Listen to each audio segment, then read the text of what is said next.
Hey everyone, today I'll tell you how to use Fortnite gift card on Switch. It's very simple. First, make sure your Nintendo Switch is powered on. Navigate to the Nintendo eShop on your Switch. You can find it on the home screen. If you are not already signed in, sign into your Nintendo account. If you don't have one, you will need to create an account. In the eShop, look for an option to enter code or redeem code. This is usually found in the menu on the left side. Use the controller to enter the code from your Fortnite gift card. The code is typically a combination of letters and numbers. After earning the code, confirm the entry and proceed to redeem the code. Follow any on-screen instructions.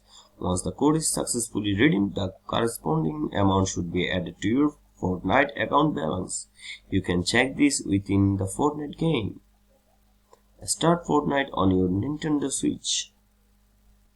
You can use the balance to make in-game purchases such as V-Bucks, skins or battle passes.